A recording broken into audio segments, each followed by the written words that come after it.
Bonjour à tous, on se retrouve pour un nouveau Texama Show, comme d'habitude pour l'actualité informatique et technologique de la semaine. Nous avons pas mal de news cette semaine-ci parce que c'est le CES à Las Vegas, le Consumer Electronics Show. Donc il y a eu énormément d'annonces au niveau TV, mais aussi au niveau hardware, carte graphique notamment, et en tout genre, aussi ordinateur portable. Donc vous avez une table des matières dans la description pour sauter vers le sujet qui vous intéresse le plus. Aujourd'hui, on va se concentrer sur les grosses news du CES et à mon avis la semaine prochaine, on verra un petit peu les petits trucs qui sont un peu plus passés inaperçus.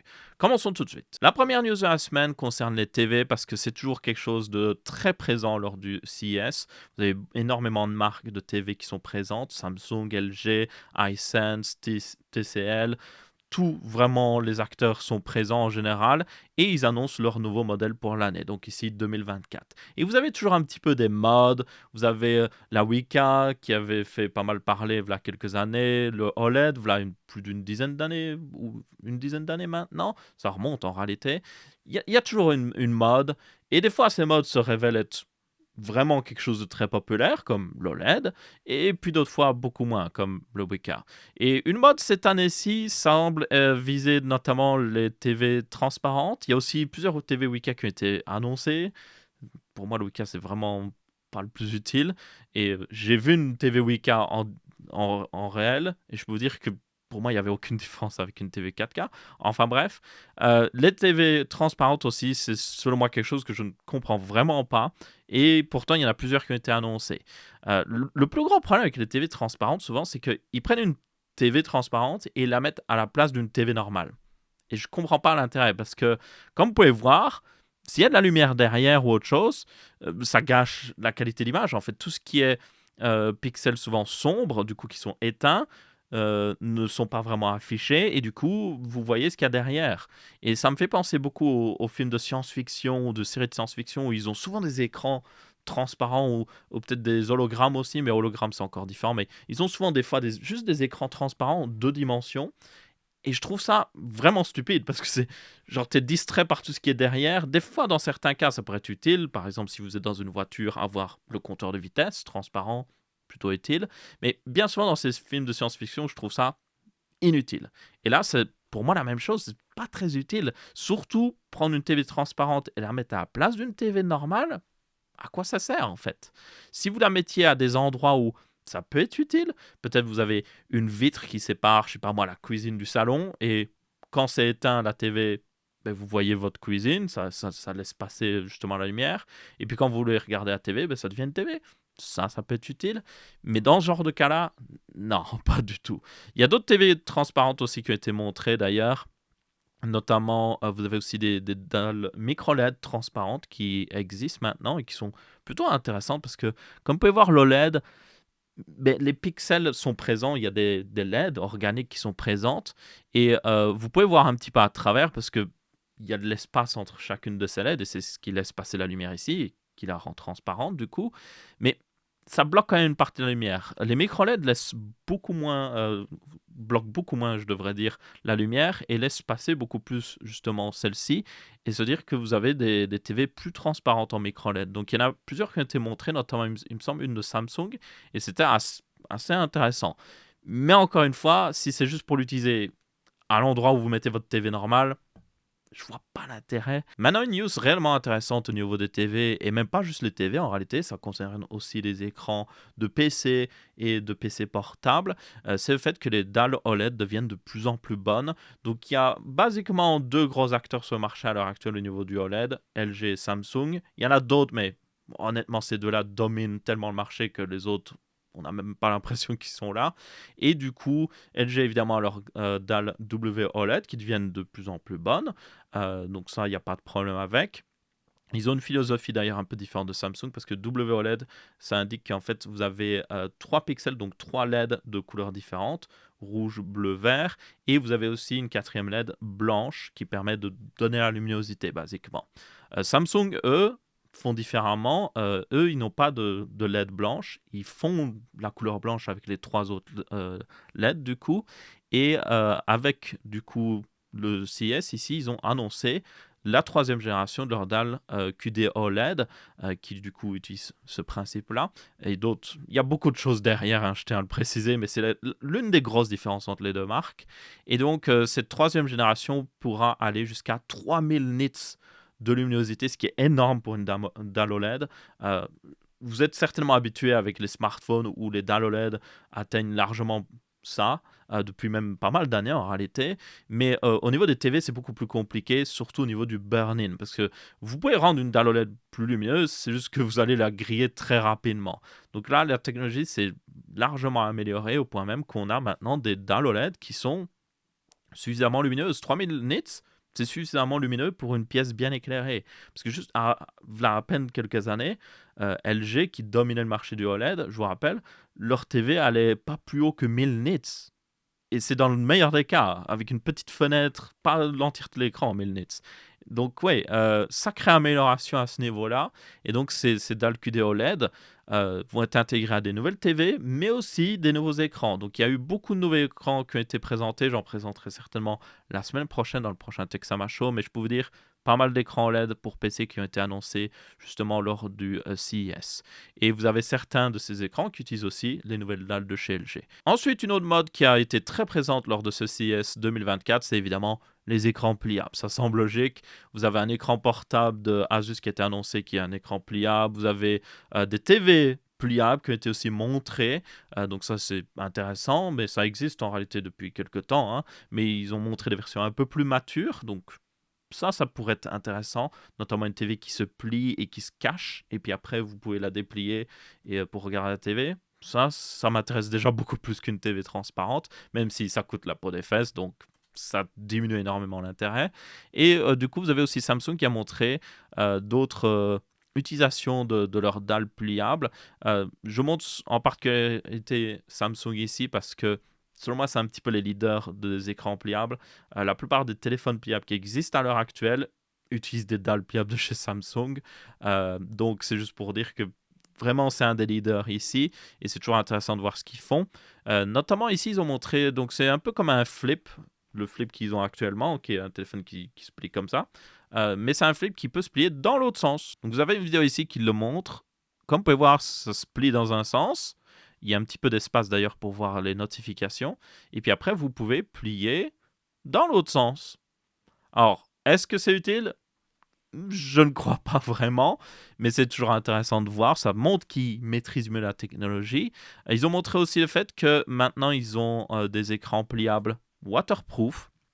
Et ça, c'est réellement, selon moi, la plus grosse innovation au niveau des écrans pliables pour smartphone, en tout cas de cette année-ci. Parce que tous les écrans, tous les smartphones pliables qui sont sortis jusqu'à maintenant, pas waterproof. Si vous le faites tomber dans l'eau, il y a de fortes chances qu'il va juste mourir. Donc là, c'est une sacrée amélioration pour beaucoup de gens. Ils ont aussi montré d'ailleurs une sorte de Galaxy Fold qui se déplie, et puis après vous pouviez déplier un écran sur le côté pour avoir encore plus de surface. Mais ça, on l'avait déjà vu par le passé avec même aussi LG et d'autres marques dans le genre. Donc, intéressant, mais s'il n'y a aucun produit qui sort, c'est pas comme si vous pouvez l'acheter. Mais bref, dans tous les cas, beaucoup de choses au niveau des écrans pliables. Maintenant, le gros problème de ces écrans pliables, on va être honnête, outre les problèmes techniques de durabilité, c'est le prix. Ça coûte la peau des fesses. L'écran Asus que je vous ai dit avant pliable, c'est un écran de 17 pouces, genre portable. Il n'y a pas d'ordinateur dedans, hein, c'est juste un écran portable, vous le mettez. Il coûte 2000 balles. Donc ouais, et puis évidemment le Galaxy Fold et tout ça coûte assez cher, donc yep. À part le flip qui est abordable, qui est en tout cas le même prix qu'un téléphone haut de gamme normal, et les autres copies du flip évidemment des autres marques, il n'y a pas vraiment de téléphone pliable que je qualifierais d'abordable, et tant que ce sera le cas, ça va avoir du mal à décoller.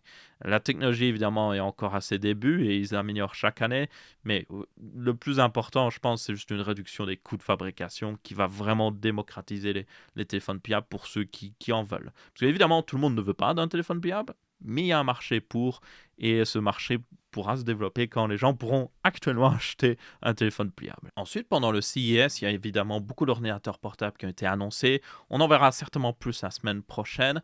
Mais l'un qui vraiment, moi, m'a tapé dans l'œil, parce que c'est vraiment quelque chose d'intéressant, c'est vraiment pour certaines personnes, c'est le meilleur, ce serait la meilleure solution pour eux, mais pour d'autres personnes, c'est tout à fait inutilisable ou ça ne sert à rien. Mais c'est le fait que Lenovo a annoncé un ordinateur portable qui peut paraître classique quand vous le voyez comme ça, mais vous avez l'écran qui peut se détacher. Et là, il y en a qui vont dire, oh, bah, c'est comme le Surface Book qui existe depuis hyper longtemps, qui d'ailleurs n'existe plus en réalité parce qu'ils ont arrêté de le produire, mais c'est la même chose en fait. Non, ça va plus loin en réalité. Parce que quand c'est détaché, vous avez une full tablette Android. Genre vraiment. Et pas une petite tablette d'ailleurs. C'est du coup un écran de 14 pouces. Donc ça vous donne une tablette Android de 14 pouces. Et quand vous le redockez, vous pouvez utiliser Windows. Alors là, il y en a qui vont me dire, ouais, mais du coup, c'est la version ARM de Windows. Et genre, c'est pas idéal. Non, non. C'est la full version de Windows, normal. Parce que là-dedans, dans la partie tablette, vous avez un Snapdragon. Mais sous le clavier, vous avez un Core i7 Ultra, 32 Go de RAM, 1 Tera de stockage et une full version de Windows. Donc vous avez littéralement deux appareils en un. Et vous pouvez les utiliser, du coup l'un vers l'autre. Donc vous pouvez par exemple, quand c'est docké, appuyer sur un bouton pour passer vers Android et du coup utiliser Android avec un clavier et un trackpad, ou vous rappuyez sur le bouton, vous avez full Windows. Vous pouvez aussi voir du coup quand vous êtes en mode Windows, vous pouvez faire tourner une application sur Android et l'afficher dans Windows, dans une fenêtre.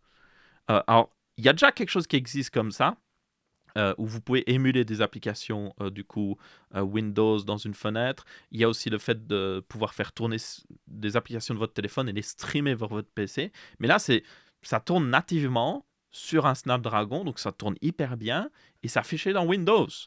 Et ça va encore plus loin parce que vous pouvez, du coup, évidemment c'est tactile, donc vous avez aussi un pen comme vous pouvez voir, mais vous pouvez aussi juste les utiliser indépendamment l'un de l'autre.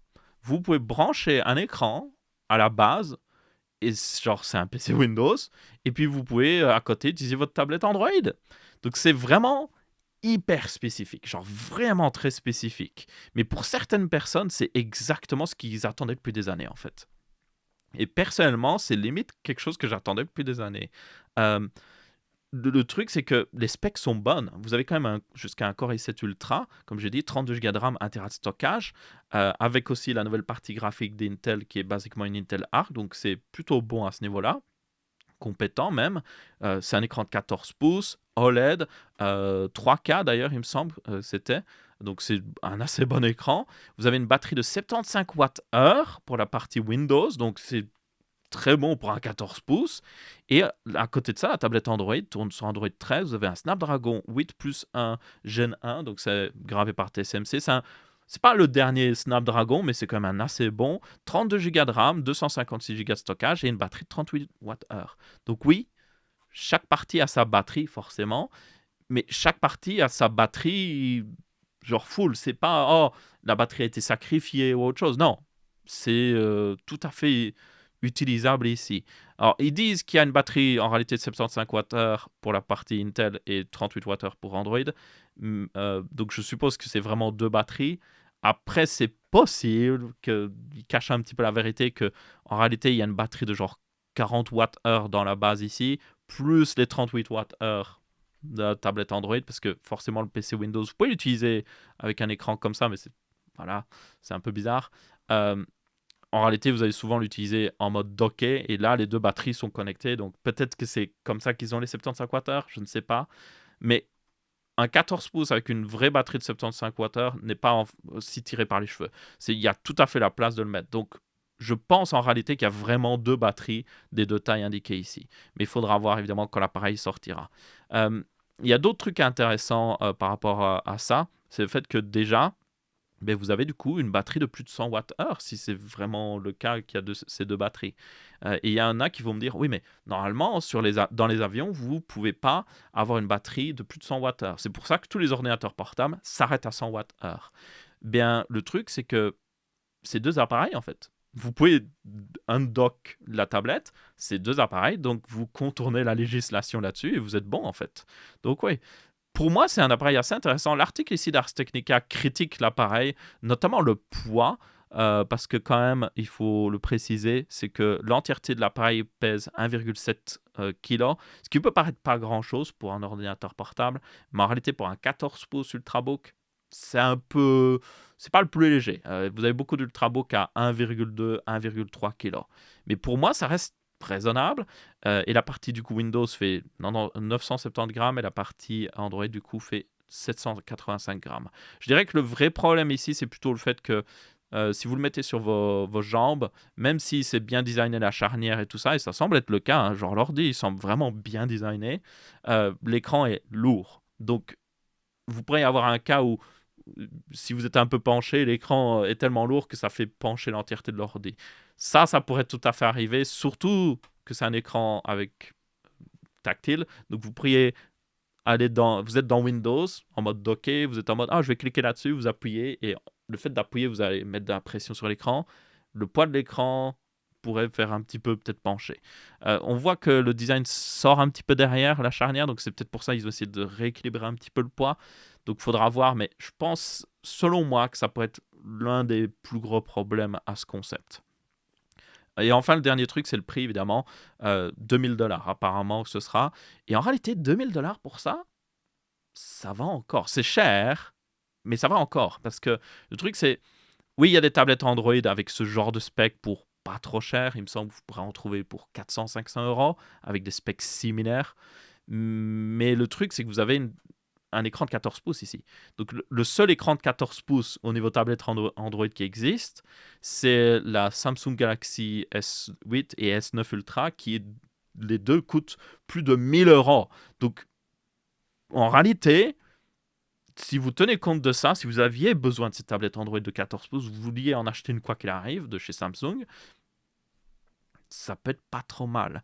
Maintenant, il y a aussi le fait que ben, vous avez les deux appareils combinés l'un dans l'autre. Qu'est-ce qui arrive si le PC Windows arrête de fonctionner? Est-ce que vous pouvez toujours utiliser la partie Android avec le clavier, tout ça? Il faudra voir.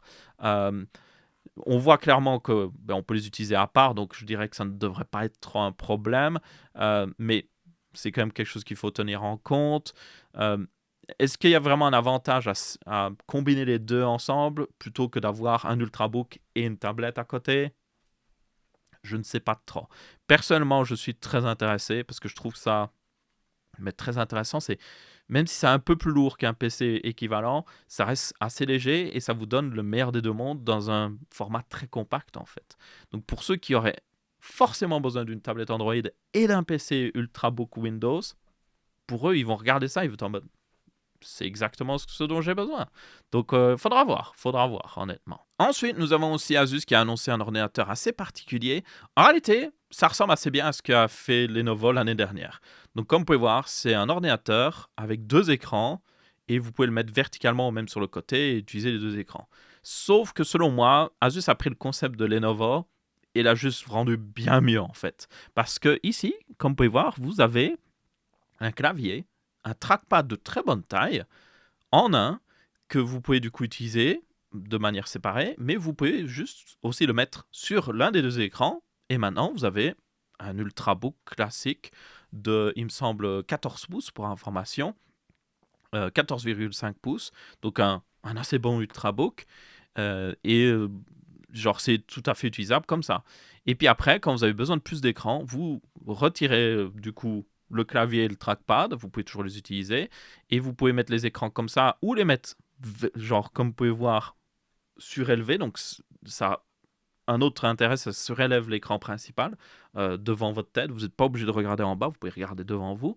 Et là, vous avez deux écrans de 14,5 pouces, donc ça vous donne plus de 18 pouces de surface utilisable.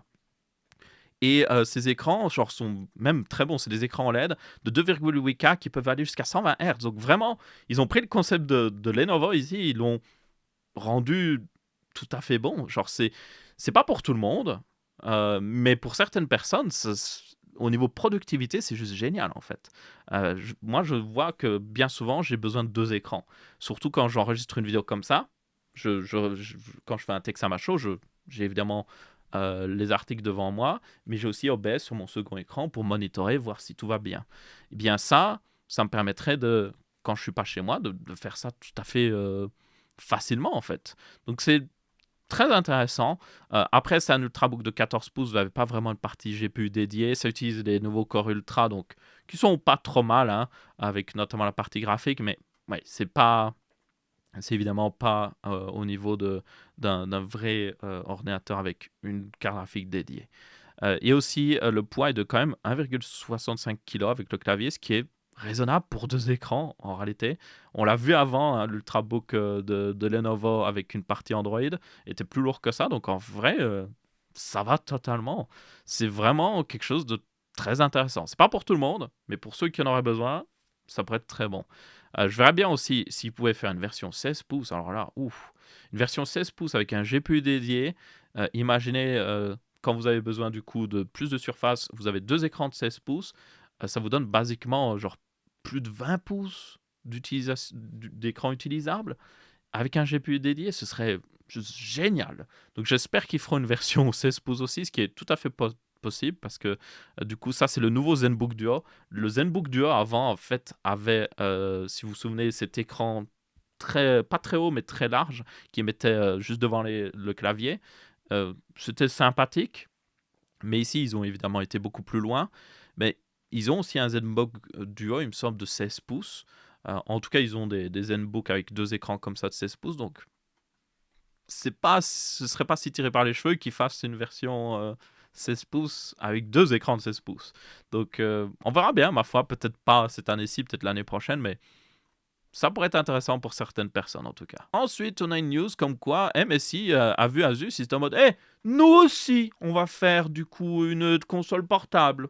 On va l'appeler la MSI Claw et elle ressemble très bizarrement énormément à la ROG Ally. Sauf que MSI est en mode ouais, mais c'est un peu trop copié.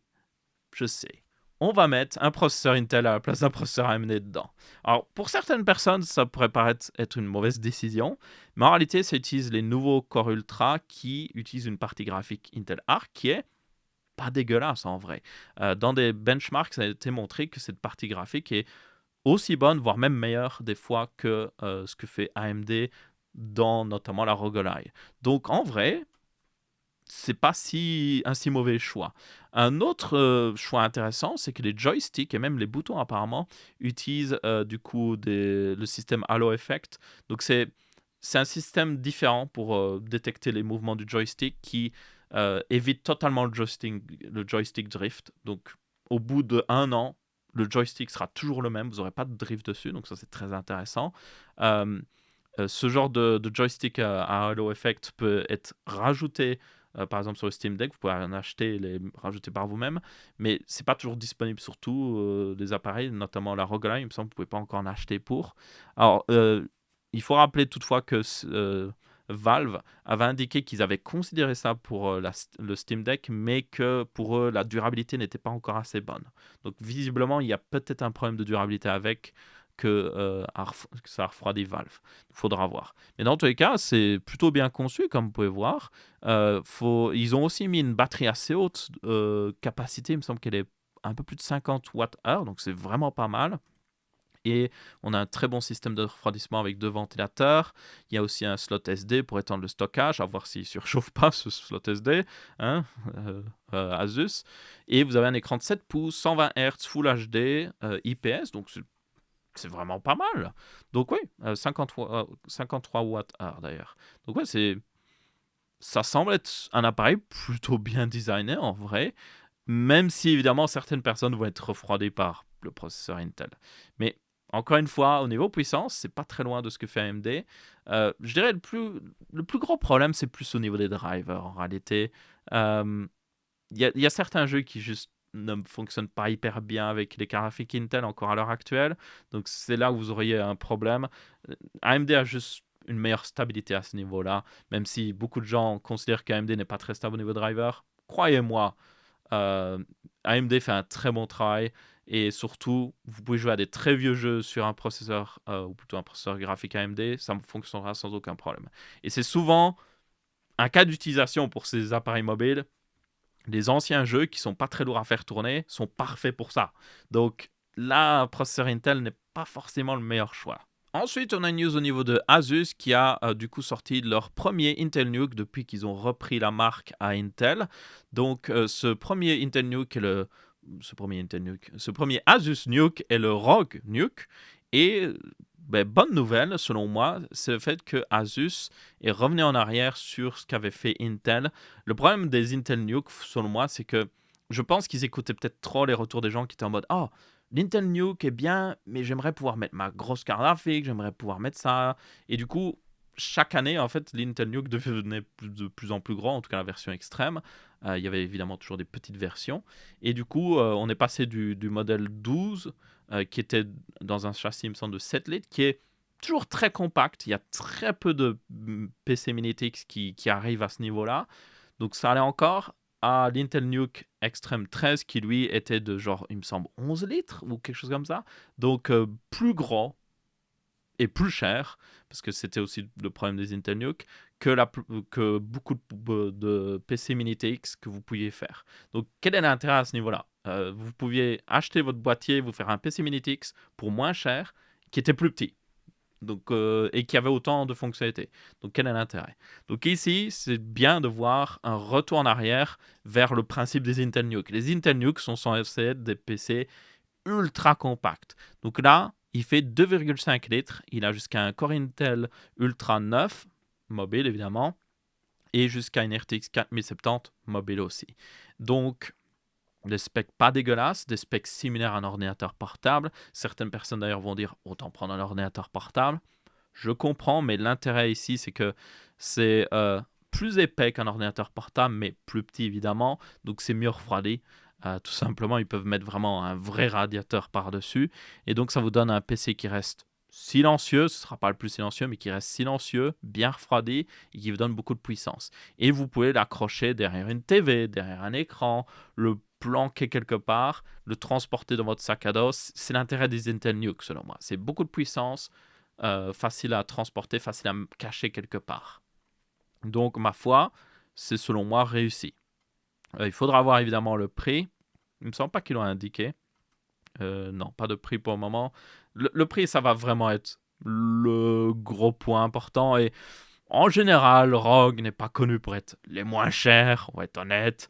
Donc, je ne m'attendrai pas non plus à un prix qu'on pourrait qualifier d'abordable. Donc, ça, c'est selon moi le seul problème, c'est que, encore une fois, les Intel Nuke, les deux problèmes qu'ils avaient, c'est qu'ils étaient devenus trop gros et qu'ils étaient toujours trop chers.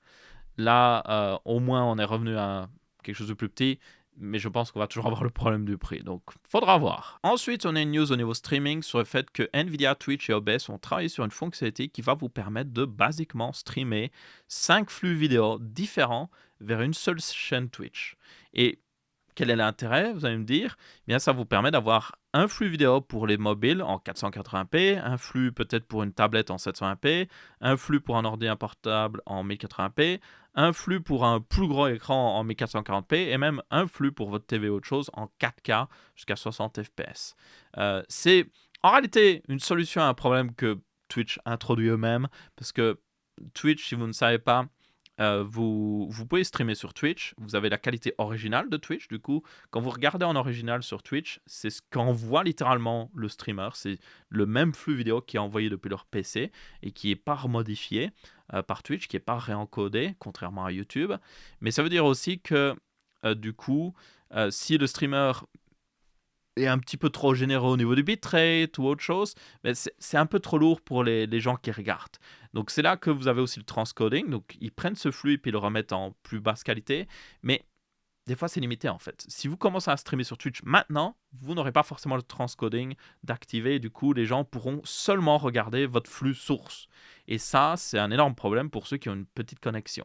Donc ce système-là éviterait justement ces problèmes parce que c'est vous qui fournissez les différentes qualités. Donc c'est ça que je dis que c'est un problème, c'est une solution à un problème introduit par Twitch parce que c'est dû au fait que Twitch des fois ne fournit pas assez de transcoding ou d'options pour les gens qui ont des plus petites connexions. Et là littéralement ils ont sorti une solution avec OBS et Nvidia qui vous permet de décharger la responsabilité de faire différents flux à vous en fait. Donc voilà, c'est discutable selon moi.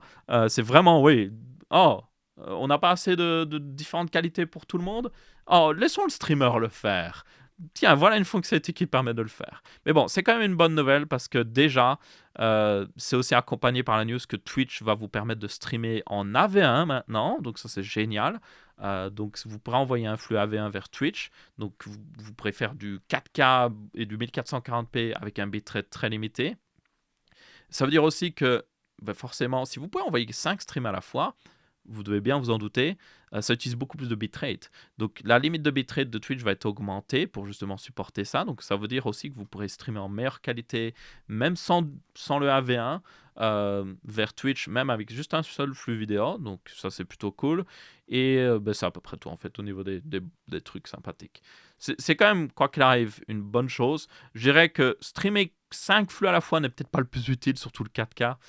Moi, je verrais bien un 1440p, vous streamez en 1440p, puis vous donnez un 720p. Comme ça, vous avez 2 flux. C'est tout à fait possible avec une seule connexion de faire 2 flux comme ça. Les GPU modernes NVIDIA et même AMD peuvent encoder plusieurs flux vidéo à la fois. Donc, faire un 1440p source et puis le repasser en 720p, ce qui est une opération mathématique plutôt bonne, parce qu'en réalité, le 720p, si vous ne savez pas, ça se voit, c'est littéralement divisé par 2 du 1440p, enfin divisé par 4 techniquement. 4 écrans 720p collés ensemble, ça donne du 1440p. Donc c'est parfait au niveau du ratio ici. Donc pour moi, c'est ce que vous devriez faire en fait. Vous faites un 720p 30 fps avec un très bas bitrate qui est parfait pour les gens avec une connexion plus limitée. Et puis vous avez le 1440p 60 fps, bonne qualité pour ceux qui ont une bonne connexion. Donc moi, c'est comme ça que j'utiliserais, clairement. Faire du 480p, du 1080p, du 4K, pas forcément le plus intéressant.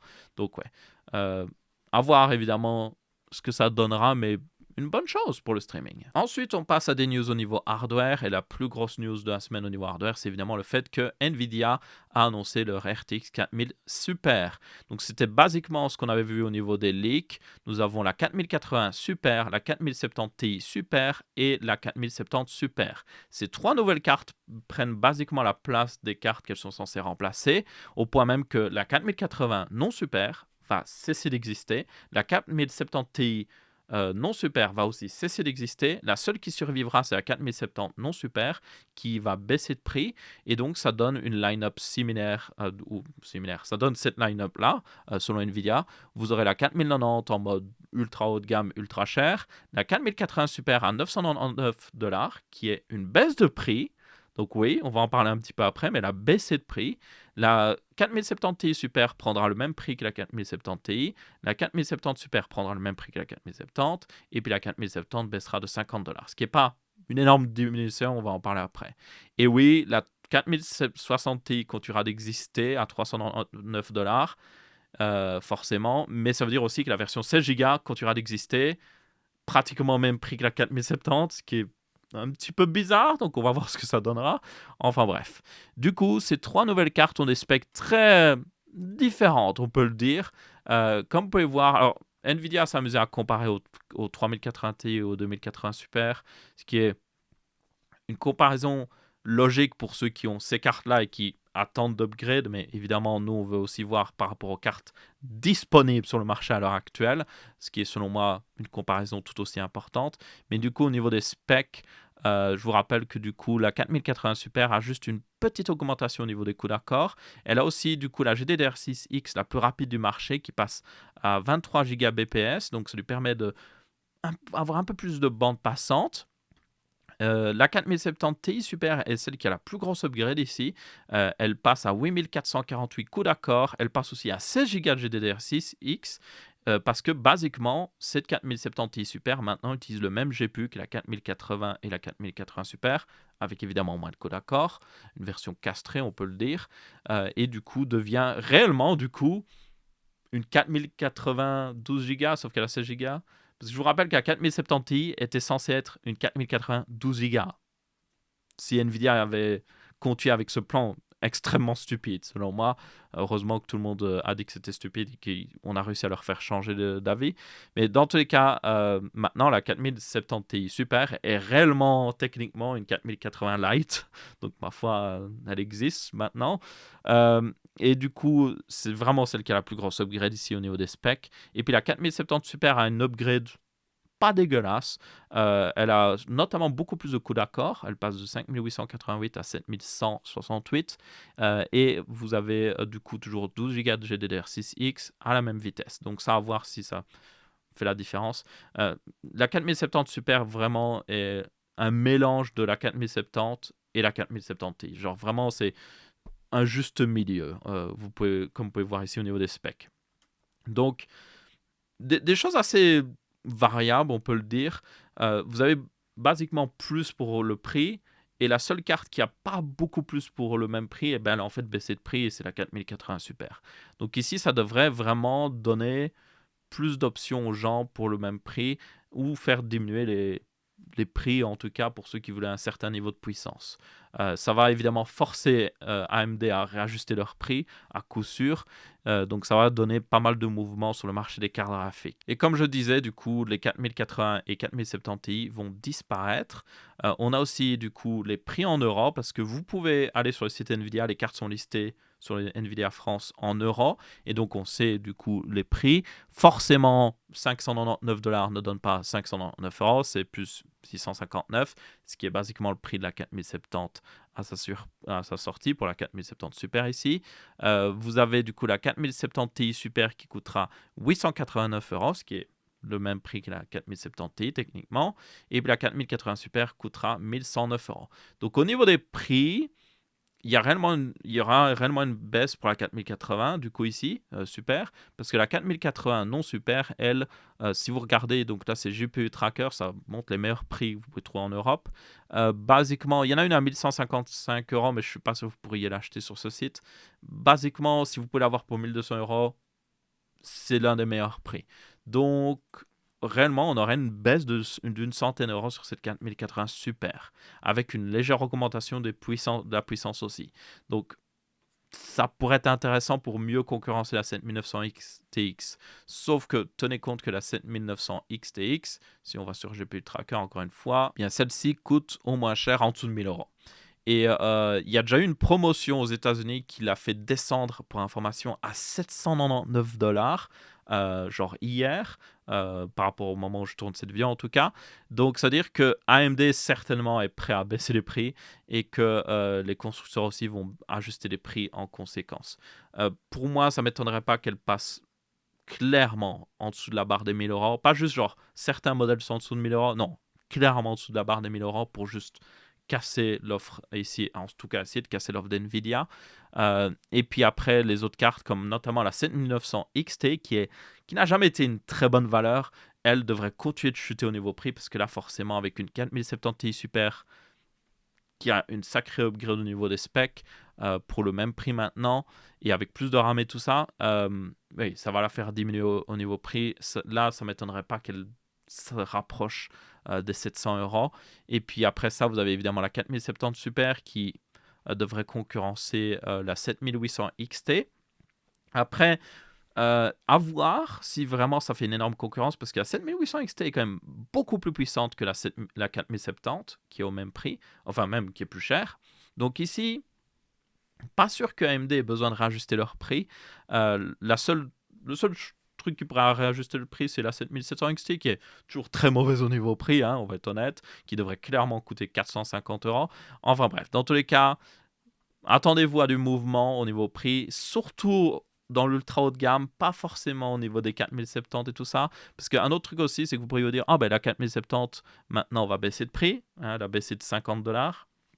Donc elle va baisser certainement 50 €. Mais le truc, c'est si vous allez sur GPU Tracker, vous regardez les 4070, il y en a beaucoup déjà en dessous des 600 €. Donc en fait, elle est déjà au nouveau prix en quelque sorte. Donc je ne suis pas sûr qu'elle va vraiment baisser de prix. Plus que ça en tout cas, donc faudra voir. Un dernier point aussi important qu'il faut préciser par rapport à tous ces prix, c'est que par le passé, quand on avait les prix officiels, ça voulait rien dire.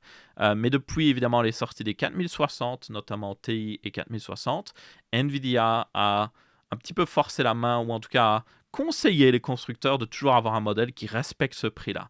Donc réellement, les 4060 Ti, il y avait des modèles qui coûtaient exactement le prix annoncé par Nvidia. C'était pas les meilleurs modèles, mais il y en avait. Et c'était pas juste le modèle Founder Edition. Donc ici, vous aurez des modèles au prix réellement de 659 euros. Vous en aurez réellement à 889 euros et surtout pour la 4080 Super, vous en aurez réellement à 1109 euros. Donc ça, évidemment, c'est un peu plus intéressant que à la sortie, je vous rappelle, surtout de la 4070 Ti, qui était, voilà, pas la meilleure sortie au monde parce qu'il n'y avait pas de modèle Founder Edition et du coup, les constructeurs ne respectaient pas du tout le prix annoncé par Nvidia et c'était juste n'importe quoi. Donc ici, finalement, ce sera respecté. Et d'ailleurs, pour ceux qui se demandent, est-ce qu'il y a des modèles Founder Edition? Oui, il y en a, et d'ailleurs, ils seront apparemment de couleur noire. En tout cas, la finition sera beaucoup plus foncée, donc ça, c'est intéressant. Et surtout, il y a une version Founder Edition pour la 4080 Super, il y a une version Founder Edition pour la 4070 Super, mais la 4070 Ti Super n'a pas de Founder Edition, tout comme la 4070 Ti n'en avait pas. Donc ça, c'est très bizarre, selon moi, mais avec le fait que, encore une fois, les constructeurs vont respecter le prix, ou en tout cas vont sortir des modèles au prix annoncé, c'est moins un problème. C'est vraiment moins un problème ici. Donc, à voir. Ensuite, Nvidia n'a pas été les seuls à annoncer une nouvelle carte graphique parce que AMD a annoncé la RX 7600 XT, qui selon moi était une carte beaucoup plus intéressante que ce qu'a justement annoncé Nvidia, parce que Nvidia c'est du haut de gamme et même du ultra haut de gamme. La 7600 XT va se placer dans le marché du milieu de gamme, un marché beaucoup plus intéressant pour la plupart des gens parce que c'est là où la plupart des cartes graphiques sont vendues, et à l'heure actuelle, on va être honnête, le marché du milieu de gamme au niveau carte graphique, pas le plus intéressant. Il y a basiquement rien qui est sorti qui a révolutionné ce marché-là depuis des années. Même les nouvelles 4060, elles se sont juste mis elles se sont placées exactement au niveau de performance et au niveau de prix qu'elles devaient être, et elles n'ont rien révolutionné. Même chose avec la 7600 d'AMD en réalité, même chose avec du coup la 4060 Ti, rien d'intéressant. Et du coup, moi j'attendais avec impatience cette 7600 XT. Et elle était annoncée et c'est une 7600. Genre réellement, ils ont pris une 7600, ils ont rajouté 8 Go de RAM, ils l'ont un peu overclocké, ils ont dit c'est bon les gars, on a fait un excellent travail. Donc oui, ils ont fait exactement la même chose que Nvidia avec la 4060 Ti. Bon, au moins, ils n'ont pas augmenté le prix de 100 euros, mais ils l'ont quand même augmenté de 60 $, donc c'est pas très loin pour 8 Go de RAM. 8 Go de RAM ne coûte même pas autant. Surtout que là, c'est 8 Go de GDDR6, pas très rapide à 18 Go GPPS. Oui, parce que forcément, c'est les mêmes specs, donc ils n'ont même pas utilisé une RAM plus rapide. On a toujours le même nombre de stream processeurs. Là, comme j'ai dit, la carte était un peu overclockée. Donc, ma foi, ils ont fait un peu plus d'efforts que Nvidia ou autre chose. Et puis, la largeur de bus mémoire est toujours la même. Donc, vraiment, cette carte graphique est basiquement la même. Et même dans les graphes que montre AMD du coup de performance, le gros de la différence vient de l'overclocking. Et dans certains cas très spécifiques comme Forza Horizon 5, vous avez réellement une augmentation, mais c'est dû au fait que certainement le jeu était limité par 8 Go de RAM, et c'est pour ça qu'on a une vraie différence ici. Ils l'ont aussi, je sais pas pour quelle raison, comparé à la RTX 2060. Pourquoi Pourquoi la comparer à la 2060, qui est une carte vieille de je ne sais combien d'années, genre comparée à la 4060? Là, c'est un peu la même technique que fait Nvidia, encore une fois, de comparer à des anciennes cartes qui ne sont pas du tout réalistes. C'est peut-être pour les personnes qui ont une 2060, leur montrer, hey, maintenant vous pouvez upgrade votre carte graphique. Je suppose que c'est la logique derrière, mais ouais, c'est une comparaison un peu bizarre. Au moins, ils ont inclus la 7608 Go. Donc ça, c'est déjà beaucoup plus honnête que Nvidia au niveau des comparaisons, parce que le problème que j'ai toujours avec Nvidia, c'est qu'ils comparent toujours avec des anciennes cartes, parce que ça rend les graphes beaucoup plus intéressants. Mais le truc, c'est que oui, forcément, il y a des gens qui ont ces cartes-là et qui veulent upgrade et qui veulent savoir ce qu'ils ont de plus par rapport à leur carte. Mais il y a aussi les gens qui sont « Hey, j'aimerais acheter une carte graphique pour 600 euros. Quelle est la meilleure ?» Et du coup, c'est intéressant de voir les autres cartes à 600 euros qui sont proposées sur le marché, voir qui est la meilleure. Mais ça, Nvidia ne fait pas trop. Mais là, au moins, c'est un parti respecté parce qu'ils se comparent à eux-mêmes. Mais j'aurais bien voulu qu'ils mettent des chiffres d'une 4060, forcément. Mais bon, les chiffres Nvidia AMD, je voulais dire, sont en général beaucoup plus réalistes que Nvidia. Déjà, ils sont mieux labellisés, donc on peut vraiment comparer. Ils ont aussi une section de jeux qui est respectable. C'est pas juste genre des jeux RTX ou autre chose, même si Nvidia aussi montre des jeux pas forcément que RTX. En tout cas, ils en montrent plus maintenant qu'avant. Mais oui, je préfère quand même les graphiques AMD. Mais bon, quoi qu'il arrive, qu'est-ce que vous faites, AMD? Qu'est-ce que vous faites, quoi? Franchement, vous avez vu Nvidia faire exactement la même chose avec la 4060 Ti et vous avez vu Nvidia se faire démolir pour ça. Genre, il y a tellement de gens qui ont critiqué Nvidia.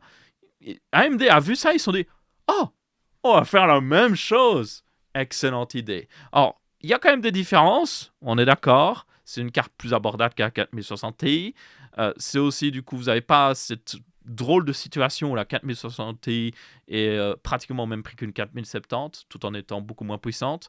Donc, vous n'avez pas cette situation-là avec la 7600 16 Go, parce que la seule carte AMD vers le même prix est la 6700 XT qui existe toujours, qui fait de la résistance, mais qui est un peu plus chère. Donc, vous n'avez pas cette drôle de situation-là. Certaines personnes vont vraiment avoir besoin de cette carte. Je ne dis pas que tout le monde n'en aurait pas besoin, mais c'est clair que pour les gamers, c'est pas la proposition la plus intéressante. Oui, dans certains jeux, ça peut faire la différence et la carte est plus future-proof, mais elle coûte aussi plus cher et tout ça. Et vous avez la 6700 XT qui continue d'exister. Donc, voilà, c'est pas l'offre la plus intéressante du niveau gaming. Mais pour certains cas, justement, encore une fois, la 4060 Ti 16 Go, pour le gamer, non. Mais pour les professionnels, ça a donné une carte intéressante, en fait. Et là, certains professionnels qui ont besoin d'une carte graphique pas trop chère, une 7600 XT 16 Go pourrait être très intéressant pour eux. La seule autre carte à 16 Go vers le même prix qui existait jusqu'à maintenant, c'est la Arc A770. Et cette carte est bonne dans certains cas, très bonne même, mais dans d'autres cas, beaucoup moins bonne. Donc, ici, ça donne une option plutôt solide pour ces personnes-là. Mais pour le gamer, non, non, vraiment pas. Et encore une fois, c'est vraiment bizarre de voir AMD exactement faire la même chose qu'NVIDIA et espérer un résultat différent. C'est vraiment très bizarre. Et puis, il y a juste des décisions genre, pourquoi ne pas avoir mis de la meilleure GDDR6? Il y en a, elle existe. Pourquoi ne pas l'avoir fait? Regardez, la 7700 XT utilise la GDDR6 à 18 Gbps. Ah oui, c'est la même. Non, la 7800 XT, voilà, c'est celle-là que je voulais voir, utilise la 19,5 Gbps. Même sans aller jusqu'à 19,5, ils auraient pu mettre de la GDDR6 un peu plus rapide pour essayer de lui donner un petit peu plus de puissance. Parce que l'une des grosses limitations de la 7600, c'est cette largeur de bus mémoire qui est vraiment limitée à 128 bits. Et du coup, la GDDR6 derrière n'aide pas vraiment. Et on a une bande passante maximum de 288 Gbps, gigabytes à la seconde, qui juste limite la carte en fait, en plus du reste des specs. Donc s'ils avaient déjà au moins fait ça, j'aurais dit encore ok. Mais non, même pas. Ils n'ont même pas fait l'effort. Et du coup aussi, on s'attendait à ce qu'ils utilisent du coup un nouveau GPU qui serait le Navi 32 non XL pour cette carte. Une version évidemment castrée et tout ça, mais au moins qui aurait donné une carte avec 12 Go de GDDR6, qui est pas mal pour le prix. Ça remplace la 6700 XT parfaitement, même quantité de RAM. Et du coup, une carte quand même un peu plus puissante, plus moderne aussi, qui consomme moins. Mais non, ils l'ont pas fait. Donc ouais, c'est vraiment stupide. Stupide. Genre, je sais pas ce que fait AMD en ce moment. Ils ont le marché milieu de gamme des cartes graphiques est genre grand ouvert. Parce que la 4060 et la 4060 Ti sont pas des cartes très compliquées à concurrencer. Genre vraiment pas très compliquées. Parce que même les anciennes cartes d'AMD arrivent à leur foutre la misère. Donc AMD a juste à sortir une nouvelle 6700 XT moderne. Et puis c'est bon. Mais ils ne le font pas. Je ne comprends pas. Vous avez aussi la 7700 XT, je rappelle, qui est trop chère, toujours encore à l'heure actuelle, pour ce que c'est. Elle devrait être au même prix qu'une 4060 Ti. Et là, la 4060 Ti serait juste morte. Et puis à côté de ça, ils auraient pu avoir cette 7600 XT à genre 300 et des euros, le même prix que la 4060, avec des specs plus intéressants, 12 Go de GDDR6. Et là, c'était une victoire facile pour AMD. Et pourtant, ils ne le font pas. Je ne comprends pas. Je comprends juste pas. Ils ont le marché grand ouvert. Ils ont juste à sortir des cartes qu'ils peuvent totalement faire. Ils ont tout ce qu'il faut pour. Et puis non, ils ne le font pas. C'est juste stupide. Je comprends je comprends vraiment pas, en fait. Je suis déçu de la part d'AMD à ce niveau-là. J'attendais mieux, franchement. Et pour moi, ils font juste la même chose qu'NVIDIA. Donc à ce point-là, j'ai juste envie de dire, ouais, l'un n'est pas meilleur que l'autre, quoi. C'est vraiment le même genre de stratégie marketing, quoi. Les 16 Go, c'est vraiment pour que les gens se disent, oh, 16 Go, waouh, c'est tellement, elle doit être puissante, je vais l'acheter. C'est pur marketing, c'est de la poudre de perlimpinpin. Ensuite aussi, à côté de ça, une autre news négative selon moi à propos d'AMD, c'est le fait que ils ont annoncé aucun ordinateur portable lors du CES. Genre, il n'y a aucun ordinateur avec des nouvelles cartes RX 7000M qui ont été annoncées. Et pourtant, avant le CES, j'ai dit, hey, certainement, on va en voir avec la nouvelle 7900M, ça va être génial et tout ça. Non, rien du tout. Il y en a un seul ordinateur jusqu'à maintenant qui l'utilise et c'est justement l'Alienware M18 ou je sais plus quoi. Donc, ouais, aucune option. Le marché est totalement libre pour Nvidia ici, vraiment. Même, et il faut quand même aussi tenir compte que aussi au niveau du côté d'Nvidia, même s'il y a des nouveaux ordinateurs portables qui ont été annoncés avec des cartes de la marque, il n'y a basiquement aucune différence parce que c'est les mêmes cartes. Donc pour les gamers mobiles, c'est le pire CS possible, franchement. La seule nouveauté, c'est les nouveaux Core Ultra d'Intel qui pourrait être intéressant si les bugs sont fixés et si Windows l'utilise correctement, en tout cas au niveau de la batterie. Donc il faudra voir à ce niveau-là, il faut laisser le temps, il faut que les ordinateurs sortent et qu'on voit ce que ça donne réellement à l'utilisation, mais c'est la seule différence. Franchement, le reste est exactement le même. Donc oui, pour les gamers mobiles, c'est décent. Ensuite, une autre news AMD qui, elle, par contre, est positive, c'est le fait qu'ils vont enfin faire Fidelity FX super résolution pour les vidéos. Donc, tout comme Nvidia a sorti évidemment une version DLSS pour vidéo, que je ne sais plus exactement le nom, qui est disponible, du coup, vous pouvez l'utiliser sur YouTube ainsi que VLC. Ici, AMD va faire la même chose sur YouTube et VLC. Donc, c'est évidemment une très bonne news. C'est selon moi l'une des meilleures utilisations de ce genre de technologie parce que le streaming de vidéos extrêmement populaire, hein, et la qualité YouTube n'a pas toujours été la meilleure, donc ça va permettre aux gens de prendre une vidéo en 720p et d'avoir une meilleure qualité.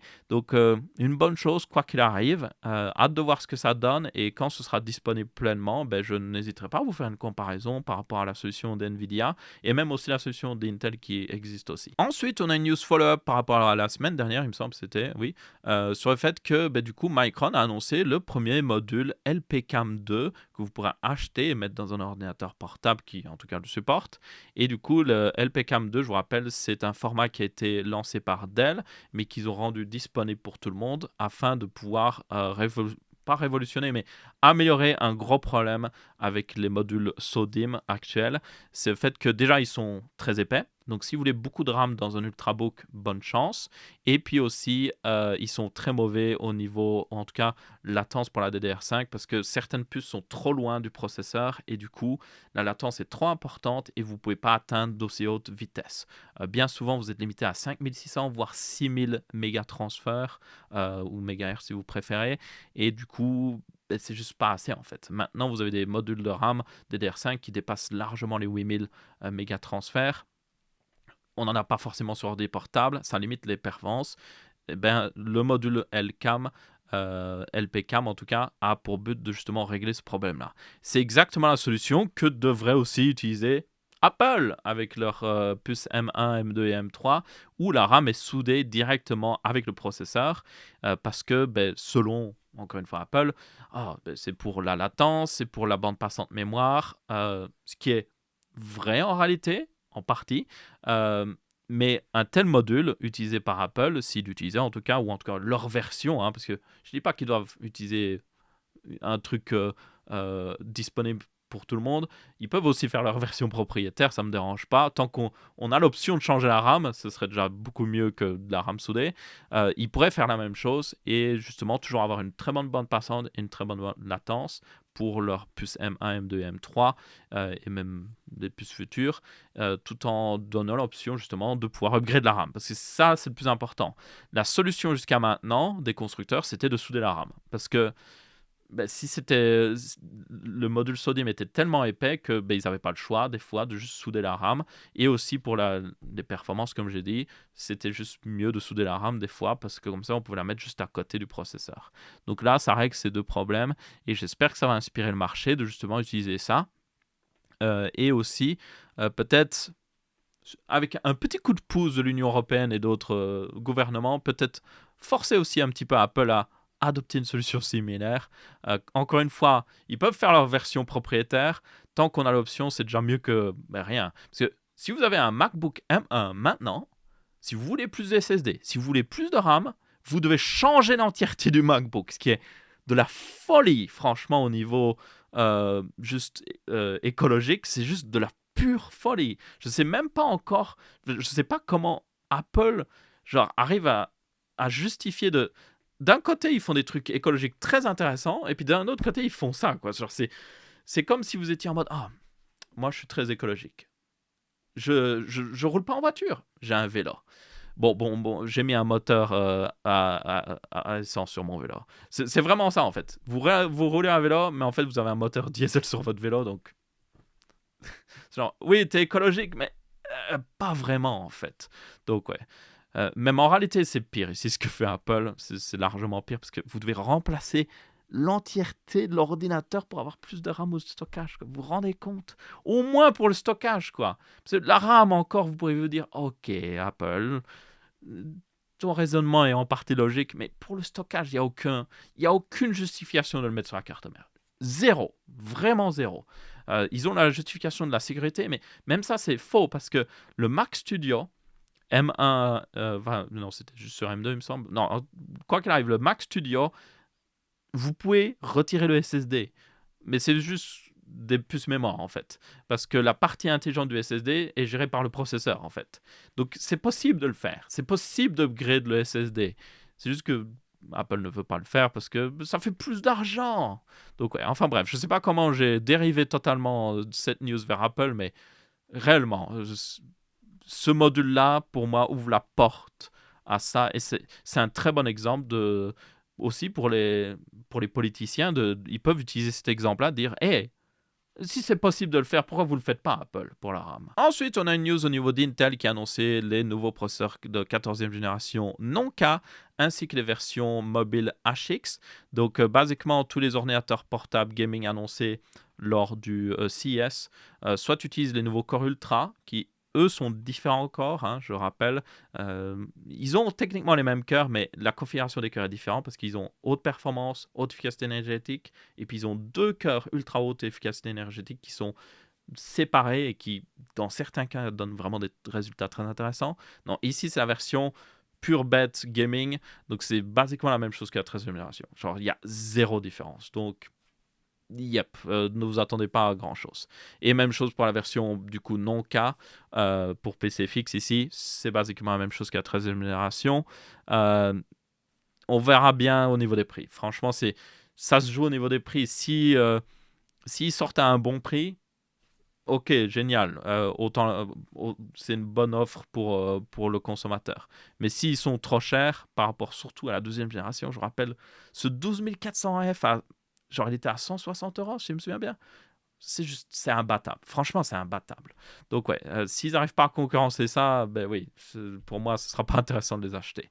Et je rappelle aussi qu'AMD a annoncé des nouveaux processeurs. J'ai pas mis de news ici parce que j'en ai déjà énormément parlé la semaine dernière et c'est basiquement ce qui a été leaké. Vous avez un 7700X 3D qui arrive et ça aussi, ça devrait mettre la pression à AMD, la pression à Intel pour en tout cas le marché milieu de gamme vers 250-240 euros. Ouais, ça va être très intéressant. Un autre truc intéressant, c'est le fait que Intel a enfin cédé et a rendu disponible le Intel Application Optimization disponible, ou en tout cas, ils vont le rendre disponible sur les processeurs de 12e et 13e génération également. Parce que je vous rappelle que c'est quelque chose qu'a sorti Intel, c'est basiquement une mise à jour BIOS qui met à jour le Intel Dynamic Tuning Technology Framework et qui vous permet en gros d'activer cette fonctionnalité et d'avoir un gain de performance dans certains jeux. En gros, ce que ça fait, c'est ça optimise les applications pour utiliser vraiment les cœurs haute performance plutôt que les cœurs haute efficacité énergétique. Parce que certains jeux ne faisaient pas la différence et les utilisaient et du coup forcément ça faisait baisser les performances dans ces jeux. Donc dans certains, comme vous pouvez voir, ça fait plus 18%, plus 6%, plus 4%. Donc c'est des fois très intéressant, mais la plupart du temps ce ne sera pas le plus intéressant, on va être honnête. Mais ça fait pas de mal de l'avoir. C'est une technologie gratuite, une petite mise à jour et hop, vous l'avez. Mais le truc, c'est que c'était pas disponible sur la 13e et la 12e génération. Donc maintenant, ce sera corrigé. Je suppose que les gens ont gueulé, ce qui est tout à fait justifié parce que, on va être très honnête, la 12e génération, la 13e génération et la 14e sont basiquement les mêmes. Il y a des différences, oui, il y a des optimisations qui ont été faites, mais c'est basiquement la même chose, donc c'était assez stupide que ce soit que disponible sur les 14e. Donc ouais, on verra bien ce que ça donnera quand ce sera disponible. Ensuite, on a une news totalement différente par rapport aux autres ici, qui n'a rien à voir avec le CS. Ici, au niveau du fait que la nouvelle fusée Vulcan a enfin effectué son premier lancement, qui a été une réussite d'ailleurs. Cette fusée est designée, construite et évidemment opérée par ULA, qui est United Launch Alliance, qui est une très vieille entreprise de justement lanceurs spatiaux aux États-Unis, qui évidemment a eu pas mal de concurrence ces dernières années de la part de SpaceX, ce qui a du coup justement lancé le développement de cette nouvelle fusée. Cette fusée est assez intéressante parce que déjà c'est une fusée qui sur son premier étage en tout cas utilise du méthane, parce qu'elle utilise aussi les nouveaux moteurs de chez Blue Origin qui sont les BE4. Il y en a 2 pour cette fusée et après ils peuvent aussi rajouter des solid boosters qui sont basiquement des moteurs de fusée qui utilisent un carburant et un carburant solide à l'intérieur ici. Donc c'est pour ça qu'on dit que c'est des solid boosters. Un petit peu aussi comme fait Ariane d'ailleurs sur leur fusée. Et du coup, cette Vulcan a pour but de remplacer les 2 anciennes fusées de chez ULA qui étaient du coup l'Atlas 5 et la Delta 4 Heavy, qui étaient 2 fusées qui déjà coûtaient assez cher encore à produire et qui n'auraient pu pas forcément continuer de produire, notamment l'Atlas 5 si je me souviens bien, utilise des moteurs, ou en tout cas utiliser des moteurs russes. Et avec tout ce qui se passe en ce moment, un peu compliqué de se fournir en moteur russe. Donc, ils en avaient forcément besoin. Donc, la Vulcan aussi a d'autres avantages. Déjà, c'est une fusée plus puissante, plus modulaire aussi, qui coûte moins cher à produire et à être utilisée, et qui dans le futur, pourrait même avoir une partie réutilisable, donc on verra bien ma foi. Mais dans tous les cas, c'est une bien meilleure fusée pour ULA ici qui permettra de pas totalement concurrencer SpaceX encore, mais au moins de réduire un petit peu l'écart et d'améliorer la situation. Donc ouais, mais franchement, c'est une fusée très intéressante. Elle a aussi d'autres avantages par rapport à SpaceX. Déjà, elle permet de lancer quand même pas mal de charges en basse orbite et même en orbite géostationnaire. Et surtout, elle a le fairing au-dessus. Donc, c'est là où vous avez la coiffe, comme ils disent en français. C'est là où vous avez le satellite au-dessus. Est bien plus volumineuse que ce que fait SpaceX. Il me semble qu'ils ont plus de 300 mètres cubes utilisables dedans. Et surtout, le diamètre de la fusée est de plus de 5 mètres. Donc, vous pouvez vraiment mettre des assez gros satellites dedans. Contrairement à SpaceX, qui est un petit peu limité par la coiffe de la Falcon 9, qui est une très bonne fusée, qui est très puissante maintenant, parce qu'elle s'est pas mal améliorée. Mais le problème, c'est que la coiffe et du coup le fairing est resté le même depuis toutes ces années. Donc, vous êtes très limité des fois au niveau de ce que vous pouvez mettre au niveau satellite. Donc, même SpaceX est limité par eux-mêmes, parce que les Starlink, je vous rappelle, ils ont été obligés de designer Starlink en tenant compte de cette limitation. Donc bref, dans tous les cas, une très grosse réussite pour ULA ici et aussi une bonne chose pour l'exploration spatiale parce que du coup cette fusée va permettre beaucoup de choses. D'ailleurs, le premier, du coup, la première chose qu'elle a lancée est il me semble, est-ce que c'est un satellite ou non, c'est quelque chose qui va aller sur la Lune. Donc c'est pas quelque chose de très commercial, c'est plus pour le domaine scientifique, donc c'est assez intéressant, quoi qu'il arrive. Ah, et aussi une news en rapport techniquement, c'est du coup, comme j'ai dit, ça utilise des moteurs de chez Blue Origin. Blue Origin est la compagnie lancée par Jeff Bezos pour créer des fusées, tout simplement. Jusqu'à maintenant, la seule fusée qu'ils ont fait, c'est évidemment cette fusée très phallique qui permet de lancer des millionnaires et surtout des milliardaires à la limite de l'espace pour juste les rendre contents et ils sont en mode ouais, on a été jusqu'à la limite de l'espace, c'est génial. C'est basiquement tout ce qu'ils ont fait jusqu'à maintenant, mais aussi, évidemment, ce nouveau moteur qui est le BE4, qui a pour but d'être utilisé par Blue Origin dans leur future fusée, qui sera la fusée New Glenn.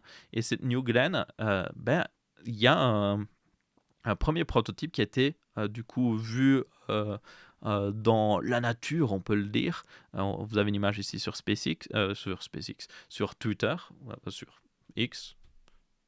Ça porte à confusion tout ça. Enfin bref, ça a été, comme vous pouvez voir, spoté dans la nature. Pas vraiment dans la nature, mais en gros, ils ont sorti un nouveau prototype. C'est le premier étage de New Glenn ici, comme vous pouvez voir. Les moteurs seront de ce côté-là. Là, vous aurez le second étage qui sera attaché. Et c'est une fusée, du coup, forcément, qui utilise du méthane. Ça semble logique avec les BE4, mais qui est bien plus importante. Elle utilisera, contrairement à Vulcan qui utilise 2 moteurs, cette New Glenn utilisera, pour information, 7 BE4. Donc, beaucoup plus, et donc forcément, elle est designée pour lancer beaucoup plus en orbite. Et elle sera aussi, normalement, en tout cas, le premier étage sera 100% réutilisable comme SpaceX. Il atterrira sur une barge dans l'eau ou sur un pad si évidemment, elle a du carburant pour retourner jusqu'au pad. Donc, ça permettra d'avoir une réelle fusée qui concurrencera la Falcon 9. Sauf qu'en plus, le New Glenn a une capacité de lancement qui sera bien plus importante parce que c'est une beaucoup plus grosse fusée. Notamment aussi, la coiffe est plus grande. Donc, ça permettra de lancer des plus gros satellites qui, du coup... ne sont pas forcément, qui ne peuvent pas être lancés par justement la Falcon 9 ou même la Falcon Heavy. Par contre, évidemment, ça semble logique, New Glenn, c'est le premier prototype qu'on voit. Normalement, le premier lancement de New Glenn devrait être cette année, à voir. Mais il y a aussi SpaceX qui continue de faire pas mal de progrès sur autre chose, qui est Starship. Donc, à voir si New Glenn arrive avant Starship, parce que s'ils n'arrivent pas avant Starship, ça va être compliqué de concurrencer Starship, qui sera 100% réutilisable, en tout cas c'est le but, et qui du coup pourra aussi lancer beaucoup plus que New Glenn. Donc vraiment des choses très intéressantes au niveau spatial. J'ai hâte de voir tout ce que font toutes ces marques-là. Pour moi, toutes ces entreprises, pour moi, je ne suis pas Team SpaceX, Team Ariane, Team ULA et autre chose. Non, moi, je regarde depuis le côté et je suis en mode... je veux juste qu'il y ait de la concurrence, en fait. Comme les cartes graphiques, comme les processeurs. Plus il y a d'options, mieux c'est pour le consommateur. Et plus on a de fusées, surtout réutilisables, mieux c'est pour lancer plus efficacement des choses dans l'espace et peut-être, à terme, avoir une présence sur la Lune ou même mettre les pieds sur Mars. Donc on verra bien, ma foi. Et du coup, c'est à peu près tout pour ce texte à match aussi. J'espère que vous avez bien apprécié. Si c'est le cas, vous pouvez laisser un pouce bleu. Si ce n'est pas le cas, vous pouvez laisser un pouce rouge. On se retrouvera pour une prochaine vidéo et je vous dis ciao ciao.